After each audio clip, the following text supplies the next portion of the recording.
Search करें अवामी news. मुल्क भर की ताज़ा तरीन खबरों से बाखबर रहने के लिए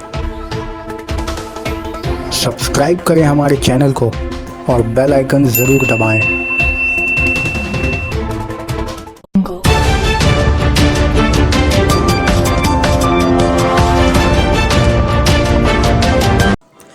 जोरावर लीडर अतीक अहमद के घर पर सीबीआई का छापा।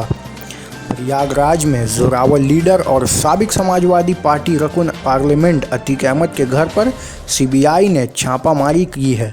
अतीक अहमद के वकील का कहना है कि सुबह 7:30 बजे सीबीआई की टीम अतीक अहमद के घर पर मौजूद है।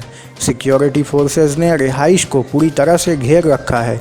घर के अंदर किसी को जाने की इजाज़त नहीं दी जा रही है।